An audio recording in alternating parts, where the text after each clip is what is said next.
Riche de ses 12 538 420 filles et fils, le bout de terre de l'Afrique de l'Ouest que l'on appelle République du Bénin se présente aujourd'hui comme un pays qui, sous la bannière démocratique, se construit chaque jour une place de choix dans le concert des nations. N'est-ce pas que qui dit démocratie dit volonté du grand nombre? Quelle est alors la place qu'occupent les femmes dans la démocratie béninoise, vu qu'elles constituent à elles seules plus de 51% de la population? Pour répondre à cette question à tout point de vue transversal, nous avons délibérément choisi de rester dans le milieu syndical, cadre que nous reconnaissons restreint, mais cadre quand même assez représentatif des luttes qui se mènent pour un meilleur devenir de la société. Quelle est alors la contribution des femmes à l'enracinement du mouvement syndical en terre béninoise? Quelle est leur responsabilité et l'impact de leurs actions sur la vie du peuple qui les a vus naître? Pour donner des réponses conséquentes à ces questions et à bien d'autres encore, nous avons invité à notre tribune des personnalités aussi bien du secteur syndical que de la société civile béninoise. À notre appel, ils ont tous répondu. Et à partir de leurs regards et de leurs mots croisés, l'on se fera une idée du monde dans lequel évolue la femme béninoise et aussi une idée de tout ce qui se met en place pour que le Bénin féminin de demain soit simplement une terre de bien-être pour chaque être humain, peu importe qu'il soit du sexe masculin ou féminin. À voir vos têtes, je vous sens vivement intéressé par le débat. Il me faut alors au plus vite vous faire entrer dans le vif du sujet en donnant la parole, par exemple, à Madame la représentante résidente de la Fondation Friedrich Ebert, cheville ouvrière de bien des choses qui se font en République du Bénin pour la consolidation de la démocratie et une implication plus avérée des femmes dans le processus de développement de leur pays.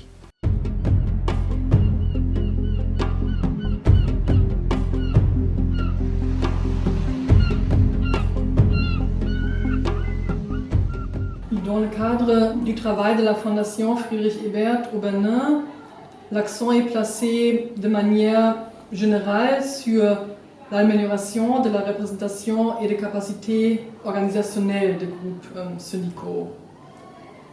Et pour l'atteinte de cet objectif, nous renforçons le processus de démocratisation interne et aidons à la consolidation de leurs capacités d'intervention.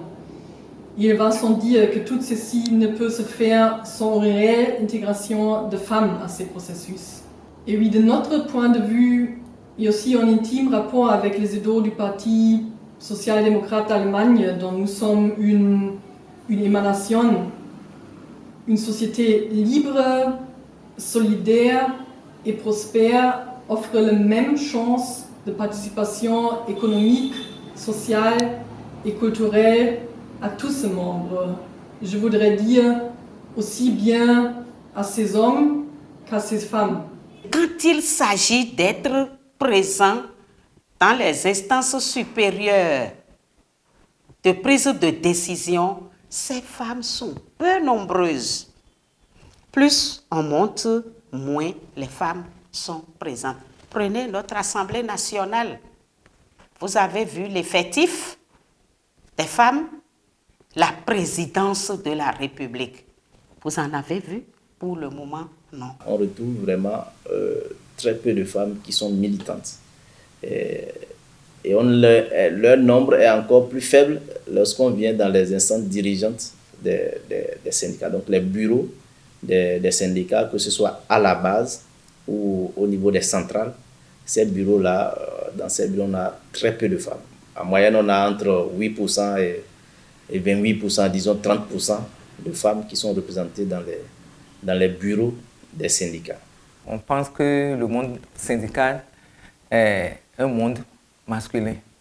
Mais du moment où on parle des travailleurs, de la lutte pour l'intérêt des travailleurs, je pense que aussi bien la femme que l'homme peut y participer. La femme dans le milieu syndical n'occupe pas tout l'espace qu'elle devrait occuper. Et plus particulièrement au Bénin, c'est une situation, disons, générale dans le milieu syndical, même mondial, mais plus particulièrement au Bénin, notre contexte, notre environnement, et je vais dire l'environnement récent du milieu syndical aujourd'hui fait que la femme a de plus en plus de la réticence à vraiment prendre toute la place qui lui revient de droit en tant que travailleuse. Parce que quand vous prenez tous les tests des syndicats partout dans le monde et même au Bénin, il n'y a aucune restriction pour l'action syndicale au féminin. Les femmes, là où elles sont présentes, c'est le secteur informel. Donc, elles sont présentes dans le secteur informel. Or, le secteur informel est le moins syndicalisé. Donc, le secteur le plus syndicalisé au Bénin ne regorge pas de beaucoup de femmes travailleuses.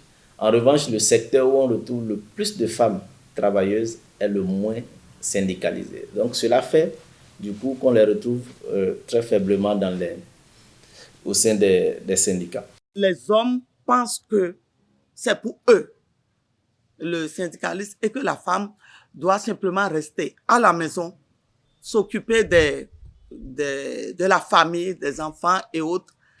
Et ne pensent pas que la femme pouvait aussi participer à la vie syndicale. La prise en compte du genre au sein des syndicats est un gros problème. Le syndicalisme, un peu comme le champ politique, la position même de membre du bureau est une position de pouvoir, de très grande compétition, qui fait que souvent, au sein des syndicats, que ce soit à la base ou au sommet, il y a une faible volonté de les intégrer. Parce que le pouvoir étant une compétition, s'il n'y a pas une politique volontariste de genre qui puisse leur permettre d'accéder à ces positions-là, les obstacles socio-culturels dont on a parlé précédemment sont ressassés pour montrer un peu leur incapacité à occuper les positions syndicales d'envergure. Et donc, tout cela mis ensemble fait que finalement, elles sont très peu présentes. Et lorsqu'elles sont présentes, elles sont dans des positions de mobilisation de leurs consoeurs. Donc, vous verrez dans les bureaux de syndicats, les postes d'organisation, de mobilisation des femmes ou de trésorières générales adjointes sont des postes qu'on réserve aux dames. En revanche, les postes de direction, de SG, tout ça, sont des postes qui ont un visage plutôt masculin. Avec ces propos, il est évident que la terre béninoise de ce jour n'est pas encore un Eldorado où la gente féminine se prélasse au soleil de la vie. Bien nombreux sont toujours les obstacles qui se dressent contre la femme sur le chemin de son épanouissement.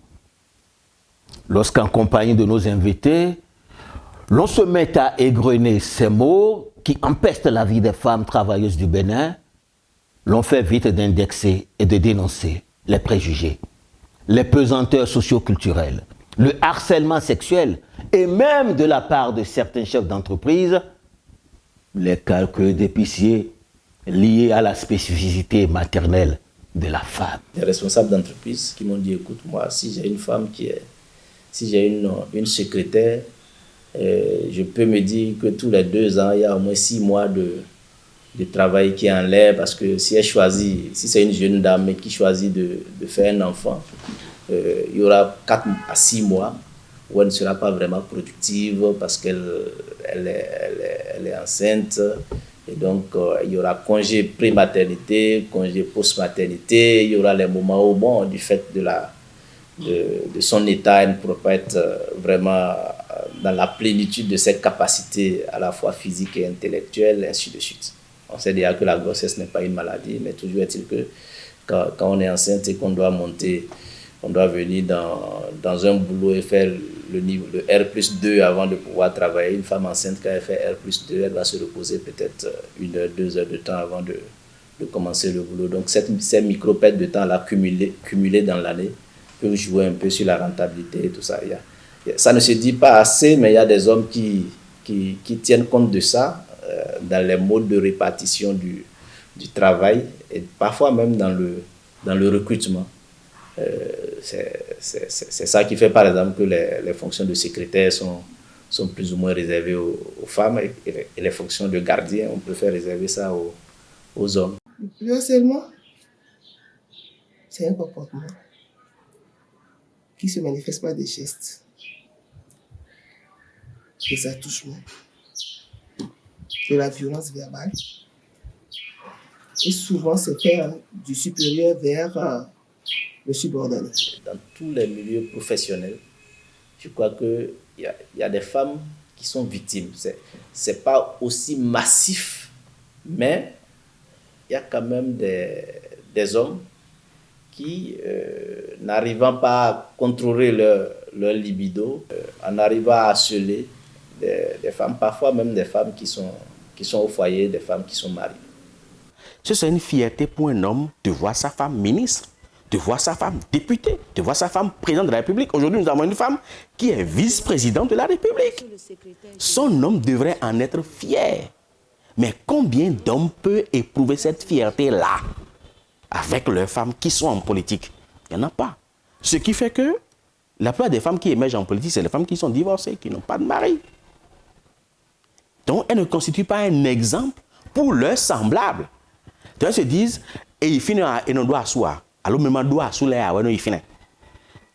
Et comme tout le monde n'est pas éduqué à ça, beaucoup préfèrent désister, même si on les sollicite. Mais il y a également un autre fait, c'est que c'est un milieu où l'harcèlement est très subtil. Je dis bien, c'est un milieu où l'harcèlement est très subtil, surtout en matière de positionnement, en matière de nomination. Si les femmes qui ont émergé en politique devraient parler, le pays va exploser. Parce qu'elles subissent de façon subtile l'harcèlement. On ne te dira rien. Mais si tu ne donnes rien, tu n'auras rien. Mais on ne te dira rien. Il faut avoir du cran et du courage. Il faut avoir de la force et surtout fermer ses oreilles. Parce que moi que vous voyez là, peut-être, excusez-moi le mot, je suis sorti avec tous les hommes du Bénin. Peut-être. C'est ce qu'on nous colle ça à la peau. Mais je défie quelqu'un au Bénin ici pour dire des choses comme ça. Je défie. Que ce soit dans la politique ou quoi, je défie. Et au nombre des défis à relever, pour que le développement de l'humanité tant recherché et prôné se fasse, et cette fois, pas au détriment d'un sexe ou en faveur d'un autre, nos experts du jour développent des stratégies pour contrer les tempêtes dévastatrices de femmes. Ils nous tracent aussi quelques pistes qui, en synergie, pourraient conduire demain au pays où le bien-être humain se conjuguera à la fois au féminin et au masculin. Et une fois encore, nous allons commencer par la teigne qu'est la violence faite aux femmes et aux filles. Nous avons vu plusieurs cas qui ont défrayé la chronique ces derniers jours où la femme est battue. Il y en a même une qui a été battue à mort. On a noté des harcèlements en milieu de travail. Il était important, il était impérieux qu'on mette quand même un frein à ces violences-là. Une femme qui veut arriver, qui veut grandir et qui subit les rênes de l'harcèlement et de la violence ne peut aller nulle part. Donc, les réformes qui accompagnent aujourd'hui les femmes, nous les acceptons et nous sommes prêtes à accompagner ces réformes. Et pour cela, là où il n'y a pas de test, nous faisons le plaidoyer pour qu'on prenne ces tests-là et que ces tests-là soient votés. Là où il y a des tests, nous faisons la vulgarisation et nous faisons le plaidoyer pour que ces tests-là soient appliqués. Il y a une nouvelle loi qui est introduite à l'Assemblée nationale pour corser la sanction. Non pas pour punir, non pas pour profiter de ce test et jeter de l'opprobre sur des cadres politiques, académiques et au niveau administratif, non. Mais pour faire respecter et réclamer ces droits humains lorsqu'ils sont violés. C'est surtout ça l'objectif. Il ne faut pas, parce que vous avez vu la flambée. On remarque depuis un certain temps que les langues se délient. Donc, la parole est de plus en plus lâchée. Des victimes d'il y a 20 ans, d'il y a 15 ans, 10 ans, et récemment, ont le courage de jeter du lest, le courage de prendre la décision et de partager, de dénoncer. Et c'est là où commence la guérison, surtout psychique et psychologique. Parce qu'une femme ou un homme victime d'un fait de violence basé sur le genre est affecté psychiquement et psychologiquement. Donc le premier niveau de prise en charge devrait être psychologique et pas n'importe quel psychologue, un psychologue clinicien.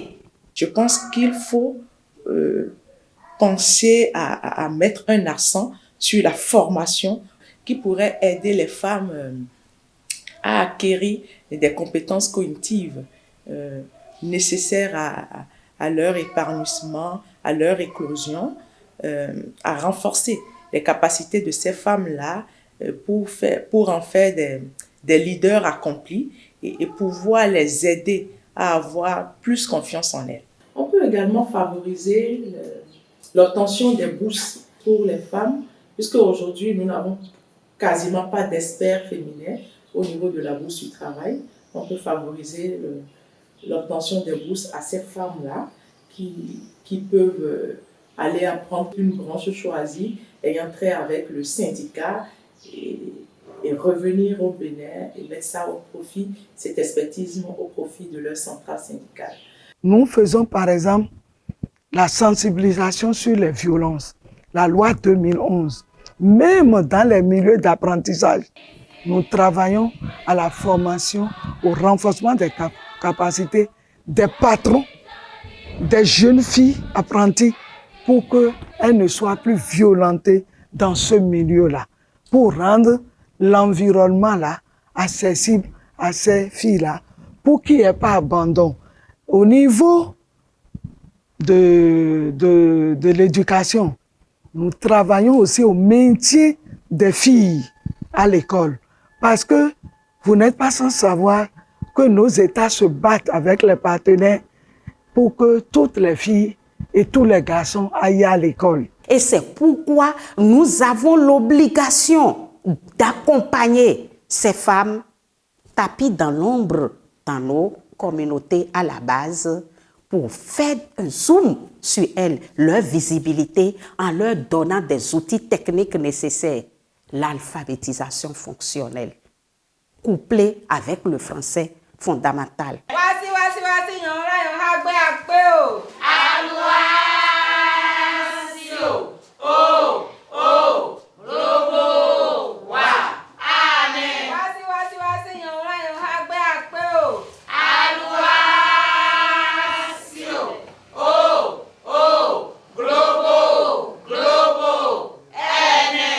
Parlant de Zoom, de visibilité, d'alphabétisation fonctionnelle ou de français fondamental à faire sur des femmes de l'ombre pour qu'à l'heure de leur émergence à la lumière, elles éclaboussent le monde de leur talent, je vous amène au marché de Bégamin, à la rencontre de Dame Mechemi Tosougouin. Jugez-en vous-même.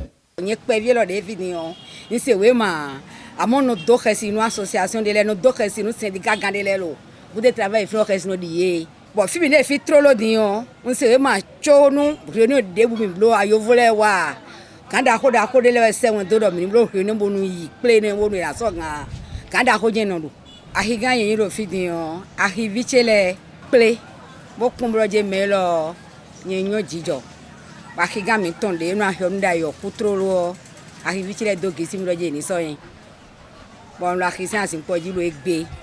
Le mouvement syndical, cadre par excellence de revendications sociales et donc de construction d'un monde épris de paix et de justice, apparaît à nos yeux comme une belle école où toute femme désireuse d'être meneuse d'hommes peut se forger une âme de leader. Et au nombre des choses qui se font en terre béninoise pour que la femme ait son mot à dire dans tout ce qui la concerne et qui concerne aussi sa nation, une initiative de la Fondation Friedrich Ebert retient l'attention de tous, même celle de nos experts du jour. On profite tellement de la Fondation Friedrich Ebert, de ces initiatives que parfois on oublie de saluer de saluer certaines initiatives à leur juste valeur. Cette Académie des femmes est la bienvenue pour nous. Et quand vous interrogez tous les SG de syndicats aujourd'hui, ils vous diront que c'est un rendez-vous formidable. L'académie, c'est un regroupement de jeunes pour le renforcement de leurs capacités, où on a l'occasion de développer des thématiques spécifiques. On met les jeunes en réalité devant leur parcours, devant leur destin, et on leur fait voir le réel, ceux qui seront appelés à rencontrer durant leur parcours. On vous permet de prendre la parole, de communiquer, de poser des questions. Nous avons des experts qui passent pour donner des communications, un moniteur qui coordonne les activités. Ces sessions d'académie que la Fondation organise sont à saluer parce qu'à travers ces académies, la Fondation forme une communauté de partage de bonnes pratiques. C'est des occasions de renforcement de capacités de nos femmes, de nos filles, parce que ces académies impactent aussi les jeunes garçons, les jeunes filles aussi, qui constituent l'avenir, les dirigeantes et les dirigeants de demain. Nous procédons au renforcement des capacités des femmes dans tous les domaines, même sur le plan familial. Parce que pour une femme, pour qu'elle aille en politique, par exemple, il faut l'avis de son mari. Et pour que le mari accepte, il faut qu'elle arrive à bien faire ses obligations familiales. L'avenir de nous, les femmes, ça dépendra de nous-mêmes, dans la mesure où personne ne viendra vous faire votre avenir. Personne ne viendra vous présenter votre bonheur sur un plateau d'or. C'est vous-même qui allez militer, travailler à fond pour pouvoir obtenir votre place dans une société. Je voudrais donc demander aux femmes d'être des camarades au même titre que les hommes. Et de faire en sorte que les petits modèles, les modèles, disons, les modèles que nous avons aujourd'hui, on a cité Madame Nyanwi, qui apparaît aujourd'hui comme une sorte d'ovni dans ce milieu-là. Il faut que ce genre de modèle, s'élargisse, fasse des émules, pour que nous puissions avoir des femmes qui regardent les hommes dans les yeux, dans quel que soit le milieu où elles doivent s'exprimer et agir. Et puis pour nous, pour une organisation syndicale, il est temps que nous cessions de perpétuer les vieilles recettes qui ont montré leurs limites et que nous réfléchissions vraiment à des programmes, des documents de politique de promotion de la femme dans le syndicat. C'est un cocktail de sentiments. D'abord, une satisfaction, une fierté, mais pas encore complète. Parce que le verre est encore dans le fruit. Le chemin parcouru est louable parce que ce chemin n'a pas été royal et n'est pas pavoisé de roses à cause de nos pesanteurs socio-culturelles qui constituent un véritable plomb. Mais avec les actions croisées de la société civile, du gouvernement et des partenaires au développement, les mentalités commencent par changer pour impacter plus ou moins relativement positivement les comportements sociaux en matière de traitement du statut de la femme, de la fille, de l'homme et du garçon. Aujourd'hui, on a que 78 femmes qui sont conseillères. C'est assez réduit quand on prend les 1815 hommes élus. C'est aussi d'amener beaucoup de femmes qui occupent les positions stratégiques, conseillères, chefs d'arrondissement ou maires, à rester aussi longtemps dans l'arène politique. Et déjà, quelques fruits tiennent la promesse des fleurs. Déjà, le cœur des femmes des marchés de Cotonou se fait entendre jusqu'au palais de la République. Et ceci n'a été possible que grâce à l'indéfectible alliance qui les lie. Pour vous en donner la preuve, une fois encore, je vous conduis au marché de Bégamin, à la rencontre de qui vous savez désormais. Par exemple, il y a une fille qui a Bégamin.